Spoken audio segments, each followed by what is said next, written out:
Assalamualaikum warahmatullahi wabarakatuh. Berjumpa kembali di channel Pawana TV.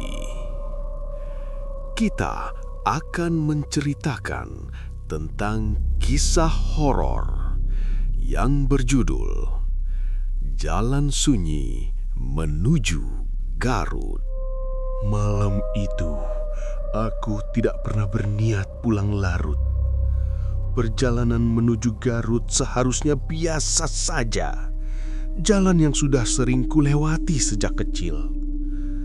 Tapi malam itu berbeda. Langit gelap tanpa bintang. Hujan turun seperti sengaja mengikuti mobilku sejak keluar dari kota.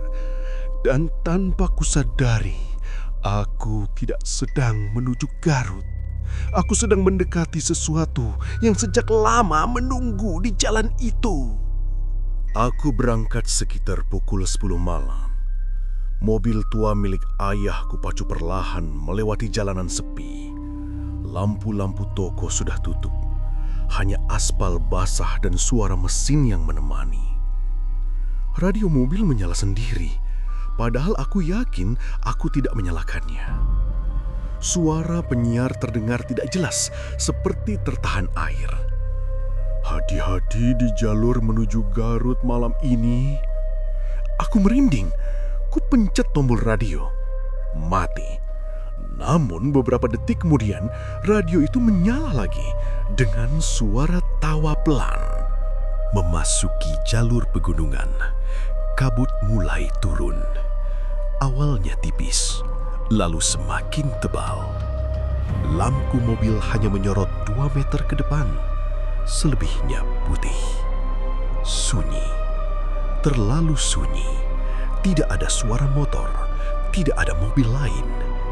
Padahal jalur ini biasanya ramai meski malam. Tiba-tiba, aku melihat seseorang berdiri di pinggir jalan. Seorang perempuan. Bajunya putih. Rambutnya panjang menutupi wajah. Ia mengangkat tangan, meminta tumpangan. Tanganku refleks ingin mengerem, namun entah kenapa kakiku justru tersakaku. Mobil terus melaju. Saat melewatinya, aku melihat dari kaca spion. Perempuan itu mengikuti mobilku dengan berjalan kaki. Tapi jaraknya tidak pernah menjauh. Beberapa menit kemudian, terdengar suara pintu belakang. Klik. Seperti ada yang membuka. Aku langsung menoleh. Kursi belakang kosong, tapi bau tanah basah memenuhi mobil. Aku menelan ludah, dan dari arah belakang terdengar suara napas. Pelan, berat, seperti seseorang yang baru saja berlari jauh. Kang? Aku hampir memanting setir. Suara itu jelas berasal dari kursi belakang. Antar Abdi ke Garut, nya Kang? Aku tidak berani menoleh lagi. Tanganku gemetar di setir. Keringat dingin mengalir di pelipis. Di kaca depan, muncul bekas telapak tangan kecil dari dalam mobil, menempel dari arah belakang. Aku melihat GPS. Aneh. Penunjuk arah berputar-putar, padahal jalannya lurus. Tulisan di layar berubah sendiri. Anda sudah terlalu jauh. Lampu depan mobil tiba-tiba redup. Mesin tersendat dan suara di belakang mulai menangis. Tangis anak kecil. Dingin, gelap. Aku memberanikan diri bicara.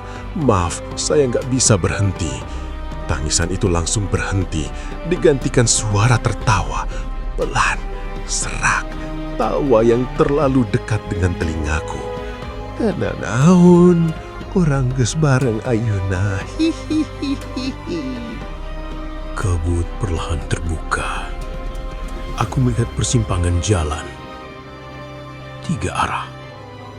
Sebuah papan kayu tua berdiri miring. Tulisan pudar.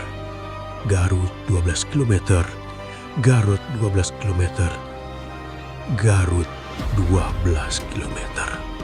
Dadaku sesak, semua arah menuju tempat yang sama. Namun perasaanku menjerit. Tidak satu pun aman. Dari kaca spion, kulihat wajah penumpang itu. Wajah anak kecil. Matanya hitam seluruhnya. Kulitnya pucat seperti mayat lama. Ia tersenyum. Pilih salah sahiji, sadaya bakal nepi. Aku memilih jalan lurus. Begitu roda melewati persimpangan, suara jeritan menggema dari segala arah. Jalan berubah, aspal menjadi tanah, pohon-pohon tinggi menutup langit, dan di kiri kanan aku melihat banyak orang berdiri diam. Wajah mereka kosong, semua menatap mobilku. Beberapa di antaranya berdarah, beberapa tidak punya wajah. Anak di belakang tertawa semakin keras. Wilujeng sumping. Di jalur nu teu kungsi bakal balik deui. Mesin mati. Mobil berhenti total.